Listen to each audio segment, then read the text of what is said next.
عسلامة وصباح الخير. اليوم حبيت باش نوريكم حاجة مش طبخ، أما حاجة باش نوضحها لكم. حني رمضان جاي إن شاء الله، مبروك على الناس الكل كاي، إن شاء الله سنين دايما للناس الكل. حبيت نوريكم تحضيراتنا لرمضان. هذه شربة الشعير، هذه نطيبها في رمضان ديما. أغلبية التوانسة أكيد يعرفاها. شربة الشعير شعير أخضر مش شعير شايح. تفرج هو الشعير أخضر. كيفاش نعملوا للشعير الأخضر؟ يبدأ الشعير مزروع بالطبيعة، زرعين الشعير، نحصدوه مازال أخضر، بالغ وأخضر، مش مازال مي، يبدأ بالغ وأخضر مازال مصفرش. بعد ما نحصدوه يتهرس أو معناها يتدرس وكل كي ولا يتهرس، ومن بعد تالي يتنظف، يتذرى ويتنظف وكل كي كما يعملوا نساء، كل كي ما يعرفوا نساء الكبار وكل كي. بعد ما نعملوا مع ندروه ونريقلوه، ناخذوا كاس كبير ولا كاس على الغاز، يتفور الشعير هذاك مع شويه ملح. بعد ما يتفور يتحط في الشمس، باش يشيح كومبليتمون. بعد ما يشيح نديروه نحطوه نعرجوه، يا اما على الغاز كان كونتيتي صغيره على الغاز، كان كونتيتي كبيره معناها على الطابونه وكل كي، يتعرج بالباهي، يتقلى بالباهي. ومن بعد تالي يتهز للطاحونه، احنا نقولوا البابور، يترحي. ثم تو بابير طالعين جدد معناها يرحي ويصفي في نفس الوقت، ما يطلع لك الشربه وحدها والشربه خشينه وحدها، شربه جويده وحدها.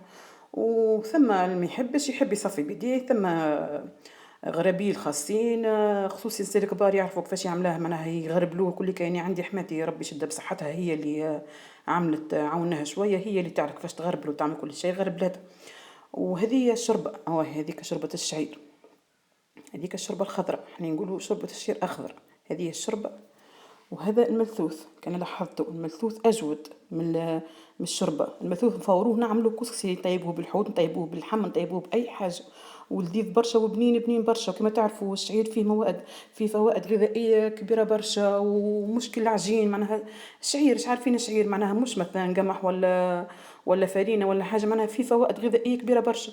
وباش تعرفوا باش ما يحصلوكمش معناها في شوربه الشعير كي يبيعوها لكم تو مثلا، اللي تباعوا مثلا في جران سيرفاس ولا في المغازات، هذاك راهو يبدا ابيض، هذاك راهو شعير شايح منفخينه في الماء ومشيحينه ورحينه، ويبيعوه على اساس انه شربه خضراء. اما الشربه الخضراء تكون هكا كما تلاحظوا، تكون هكا، ما تكونش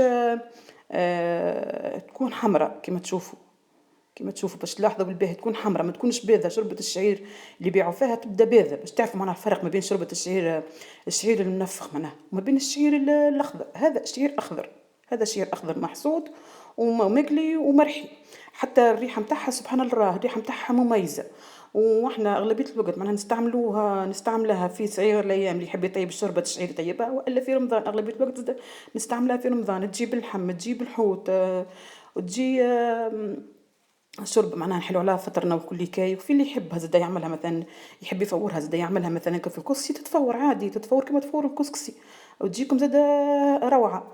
وخصوص الملثوث ما يجيش الشربه، خاطر باش تعملوا الشربه تجي جويده برشا وتجي مش باهيه، مش كيف الشربه الملثوث. من المستحسن انه يتفور ويتعمل الكسكسي.